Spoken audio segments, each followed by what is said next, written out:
Hi, I'm Christy McKelvey, and I'm doing my last final presentation here on music therapy and its effects on sleep disorders and other mental disorders.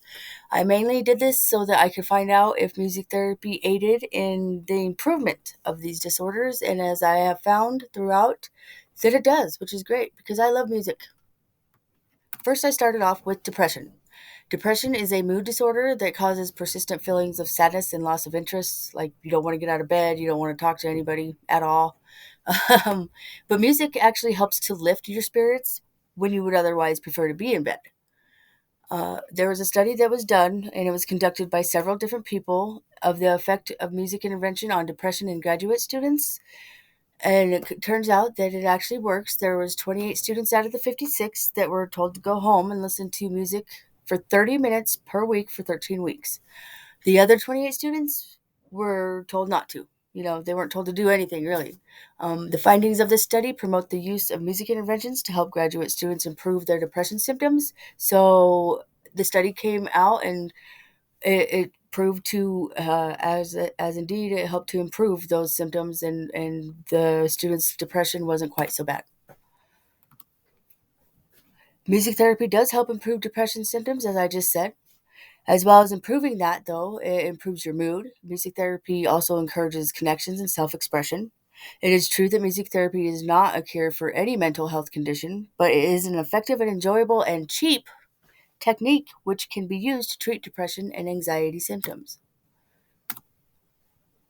Now we move on to its aiding in sleep disorders.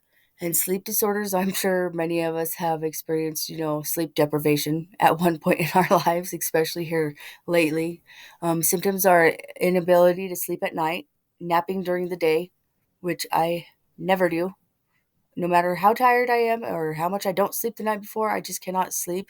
When there's daylight going on, I might miss out on something. And sorry, but the other effects are low concentration levels, which all lead to irritability. The causes of this is anxiety, depression, pain, nocturia, which is getting up and going to the bathroom a lot at night, and respiratory problems. There are six researcher proposed reasons for how music or why music aids sleep disorders. First of all is relaxation. Second is distraction. Third, entrainment, which is synchronization of biological rhythms to the beat of music. Fourth is masking, which is drowning out all that obnoxious background noise that you may hear. Five is enjoyment. And six is expectation, which is an individual's cultural beliefs around music. And here's a couple pictures. One on the right is of sleep disorders, which is apnea, narcolepsy, snoring. One that I've never heard of, which is exploding head syndrome. And the one on the left is just one that I enjoyed.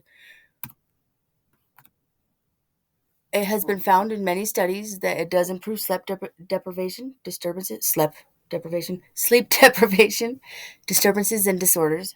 Relaxation is the main RPR, which is researcher proposed reason that was supported along with masking. And I may mess up a few times during this presentation, but I have re recorded this so many times that I don't think I'm able to complete it without messing up. So, sorry. Next, we're moving on to anxiety and stress. So, as we most know, that stress is most likely the cause of anxiety. Neither one is fun. Anxiety is our mind and body's reaction to a stressful situation. A little anxiety is good because it keeps us alert and aware of our surroundings, but a little anxiety, I believe, goes a very, very long way. Same with stress. Little stress is good. A lot? No, not good, because then your cardiovascular system gets to beating hard and makes your blood pressure go up, and then it's just all bad. Stress is a state of mental or emotional strain or tension resulting from adverse or very demanding circumstances. The use of music as a therapeutic approach has an old history. Oh, this is a fact that I found that I thought was interesting. As the inscriptions in ancient Egypt, Greece, China, India, and Rome talked of music as a healer with a relaxing effect that reduces anxiety and creates relaxation. Relaxation is a word that is throughout this whole presentation, so it seems to be an ongoing theme in how music therapy helps with disorders, which is awesome. And then here are a few facts about stress and its effects on your body. When you get stressed, your brain responds by releasing hormones from the hypothalamus and the pituitary that trigger the adrenal glands to produce cortisol. As I said before, a little anxiety is good. Same goes for stress, but too much can cause cardiovascular problems such as high blood pressure, as I said already. Cortisol shuts down inflammation, but persistent stress will throw your cortisol levels out of whack, becoming a factor in autoimmune diseases such as arthritis. And I was always wondering why my knees hurt a lot. Man, I need to stop getting so stressed out. When I'm really old, it's going to really affect me.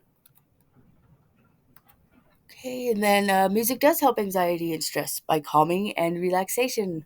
It has been found that art and music therapy can help lower cortisol levels and therefore increase dopamine levels in the body. There was a study done with a bunch of adolescents, which we know they are more prone to get stressed and anxious because their brain is going through the neurological change into adulthood, and on top of that they have puberty, they have all this stuff going on that is just and then they have anxiety and stress on top of that. But the thing is like none of them have coping skills or coping strategies on how to deal with this anxiety and stress. It was found, though, that many of this study's participants disclosed that music therapy was a beneficial coping strategy against anxiety and stress, which is great because the other coping strategies we don't usually like, which is smoking cigarettes, trying alcohol, trying drugs, doing all that stupid risk taking behaviors that they tend to do when they're teenagers going through the biggest neurological change of their life. And then finally, we're at PTSD, which I was able to uncover many facts about music in general, which is, the relaxation aspect of all this and everything. But it does help in aiding PTSD symptoms. First and foremost, it helps the brain develop when childhood trauma hinders it. Childhood abuse and neglect hinders that brain.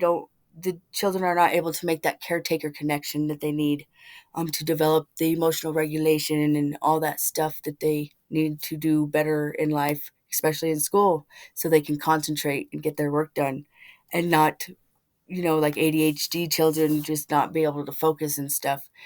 Kids with PTSD have the same similar symptoms as some ADHD kids. Music therapy originated during World War II, aiding returning soldiers. It was reported then to help improve soldiers' symptoms of PTSD, and that's where music therapy originated from, and that's pretty cool. The areas of the brain that will develop into the auditory cortex, the sensory cortex, and the visual cortex are all parallel in babies, meaning they're all the same. Levitin, who was a neuroscientist, had found that music captures all the sensory areas and eases their development and differentiation. I hope I said that. Differentiation. Foran, which is the author of this study that I'm using for the PTSD segment of my presentation, includes information from Stein and Kendall from 2006, stating that music is also responsible in being able to activate both sides of the brain and transfers information from one side to the other. Research further into this has shown that children with training in music have a more developed ability to utilize information in their working and long-term memory. It appears as though children who they read music with both the left and the right hemisphere. So if a child has childhood trauma, reading music and listening to music, it helps that brain to develop in maybe areas that it wasn't able to because of that trauma, which I found to be a very exciting. I don't know. It's just very exciting to me. I really enjoy finding stuff out like this, that children who have no say in what is going on when they're growing up, their brain is hindered from developing, and music can help that. That's just fantastic to me. That to me is just wonderful. It's giving me goosebumps, and I'm a dork. Sorry. um, So yeah, that's my presentation, and I hope you learned a little bit of something on here, and I hope you enjoy your music as much as I do, and I think I'm going to go listen to some right now. Have a great day.